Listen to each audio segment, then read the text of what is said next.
pouvoir porter un jugement, d'avoir tous les tenants et tous les aboutissants. Il faut savoir dissocier le talent d'un artiste et la personne en elle-même. Et ce que j'aimerais pour finir, c'est il faut rester solidaire dans notre communauté. Quelle que soit la communauté, c'est important pour qu'une communauté puisse s'élever, une communauté puisse aller de l'avant, c'est la solidarité. Ne portez pas de jugement sur des artistes de la programmation parce qu'ils n'ont pas donné leur positionnement ou parce qu'ils n'ont pas soutenu tel groupe d'artistes ou tel artiste. Non, c'est pas leur rôle. Ce n'est pas leur rôle et ce n'est pas leur et ils ne pourraient pas parce que encore une fois, ils n'ont pas tous les tenants et tous les aboutissants. Est-ce qu'on peut le dire que tu as été touché de cette histoire ou pas, ou bien... Bien entendu, c'est vrai, comme tout le monde, je pense. Je pense que les internautes ont réellement été touchés parce qu'ils ont vu, touchés parce qu'ils ont entendu, les internautes, les spectateurs. Tout le monde a été touché, mais tout le monde n'avait pas toutes les informations. Et quand on a les informations, on voit les choses différemment. On étudie, on analyse les choses différemment. Et c'est là toute l'importance ensuite de faire preuve de discernement. Il faut vraiment faire preuve de discernement. On n'est pas là pour dire qui a raison, qui a tort. Très probablement, dans certaines de mes réactions, dans certains de mes actes, je vais peut-être fait les mauvais choix à certains moments, mais personne n'est parfait. Moi, ce que je retiens, c'est que j'ai fait tout ce qui était en mon pouvoir pour maintenir la prestation de l'artiste. Okay. Et pour ça, je dors l'esprit tranquille. Dernière question, il est important que je te la pose. Est-ce que tu dois et tu veux faire tes excuses parce qu'on parle d'humiliation? Tu ne l'as pas humilié, l'artiste, elle a été aidée au rock, attends, non? Je ne l'ai pas humiliée. Si elle était restée, encore une fois, elle serait venue au Zénith, alors combien même elle savait qu'elle ne devait pas chanter. Ok. Si elle était venue au Zénith, elle s'était présentée de façon apaisée, il n'y aurait même pas eu de scandale. Je l'aurais fait entrer dans le Zénith, okay. On aurait échangé à l'intérieur du Zénith, puisque moi je ne pouvais pas sortir à l'extérieur. Ok, on l'a entendu. Elle serait arrivée, encore une fois, de façon calme, comme les gens, le public qui entrait dans le Zénith, de façon apaisée, en me disant, tiens David, est-ce que tu aurais 5 minutes qu'on puisse échanger? Avec grand plaisir. Mais elle n'est pas arrivée au Zénith dans cet état d'esprit. Et à ce moment-là, dans cette situation-là, je ne pouvais pas sortir à l'extérieur du Zénith et non plus la faire entrer dans ces conditions. Ok, autre chose, pourquoi ne pas répondre à l'artiste au téléphone? Elle dit que tu ne répondrais plus au téléphone. Encore une fois, quand elle a essayé de nous joindre et qu'on ne répondait pas pendant à peu près une 24 heures, et pas plus, c'était parce qu'il nous fallait un délai afin de pouvoir trouver une solution. Je rappelle le contexte, notre société prestataire qui gère la sécurité à l'intérieur des coulisses nous avait demandé de trouver une solution pour que les protagonistes du conflit ne se croisent pas.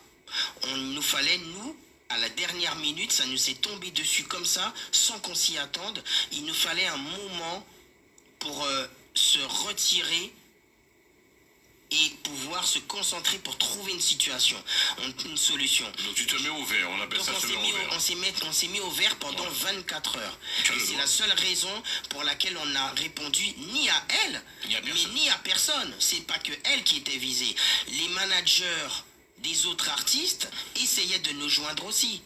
On n'a répondu ni à l'un ni à l'autre. On avait besoin d'un moment pour se concentrer 24 heures pour trouver une solution à la situation. Question qui arrive également sur les réseaux, je vois un peu, puisqu'on a une équipe aussi qui prend et qui récupère les questions sur le TikTok Télé Antilles, mesdames et messieurs, et le Facebook et le YouTube. Tu savais qu'elle ne chanterait pas. Pourquoi pourquoi ne pas avoir communiqué l'info disant qu'elle ne serait pas là, pointerait, disant que l'artiste ne serait pas sur scène? Encore une fois, on ne l'a su que le matin, le jour du festival, Fallait faire un communiqué sur vos pages. Aux alentours de 11h, quelque chose comme ça. Aux alentours de entre 10h30 et 11h. Trop tard pour nous, pour mes équipes, pour pouvoir faire un communiqué. On n'avait plus personne dans les bureaux. Tout le monde était déjà à l'intérieur du Zénith en train de courir. Ça travaillait déjà. Ça travaillait déjà. On a essayé de prévenir les gens à leur arrivée. Mais vous vous rendez compte, il y avait 7000 personnes. Donc compliqué de donner l'information aux 7000 personnes. Lorsqu'elle filme ce spectacle à l'entrée du Zénith, elle filme, il y a un organisateur, il y a quelqu'un qui monte de la direction, je pense, qui dit que l'organisateur ne veut pas. Tout à fait. Alors, qu'est-ce que tu répondrais? Il y a quelqu'un, donc forcément on ne peut pas laisser une personne faire, quelle que soit la personne, faire créer des débordements à l'entrée du Zénith. Donc le Zénith, leur service de sécurité a dû envoyer quelqu'un du Zénith pour dire que l'organisateur n'a pas le temps. C'est pas qu'il ne veut pas, c'est aussi qu'il n'a pas le temps, il ne peut pas sortir et ce n'est pas son rôle. Je ne peux pas quitter encore une fois le Zénith alors que le festival est en train de se dérouler pour aller à l'extérieur du Zénith pour échanger pendant une trentaine de minutes. S'il arrive la moindre chose à l'intérieur pendant mon absence, oui, c'est moi qui suis responsable vis-à-vis des 7000 personnes. Je donne un exemple très simple. Vas-y. Il y a eu un festival qui concerne toute la communauté caribéenne. Il y a un an peut-être, ou 2 ans, où un projecteur est tombé sur la tête d'un artiste pendant qu'il chantait. Un artiste d'un groupe compas. Un projecteur est tombé sur l'artiste. L'artiste est décédé sur scène. Ah ouais? C'est un groupe compas très célèbre. Imaginons que ça arrive pendant que l'organisateur il est dehors en train de discuter. Ouais, c'est chaud. On peut comprendre. Et tout de suite, il est en faute.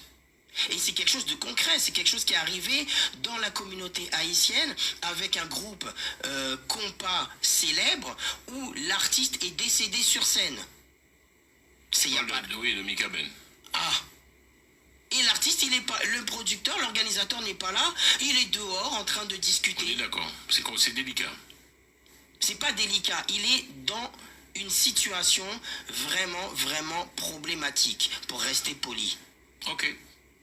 Donc on comprend l'importance du producteur. Il doit être là, c'est comme le capitaine, le bateau, le commandant, il est dans l'avion, terminé. Il est le dernier à sortir. Il ne peut pas sortir à l'extérieur du Zénith.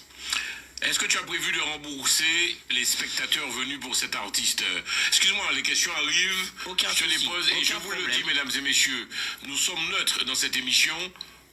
Clairement, David, tu confirmes, on connaît tout. C'est la première fois nous vrai. Tout à fait. Donc, on va poser les questions qui arrivent dans les réseaux. Est-ce que tu as prévu de rembourser les spectateurs venus pour cet artiste, David? Alors, moi, je ne peux rembourser personne. Pour la simple et bonne raison que ce n'est pas l'organisateur qui rembourse, mais la billetterie. On a des prestataires de billetterie, comme la FNAC, par exemple. Et c'est la FNAC qui décide s'il y a lieu de remboursement ou pas. C'est la FNAC qui décide si pour telle ou telle raison est-ce qu'on se doit de rembourser le public ou pas. Ce n'est jamais l'organisateur. C'est des prestataires, ce sont des sociétés externes qui gèrent ce qu'on appelle la billetterie.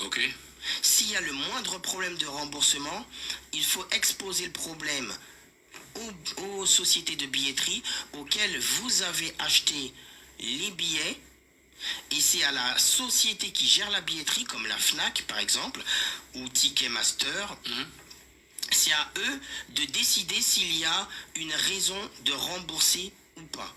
Nous, on fait notre métier professionnellement, on a des assurances dans lesquelles on se doit s'il y a un remboursement, mais ce n'est pas nous qui prenons la décision. C'est les sociétés qui gèrent les billetteries.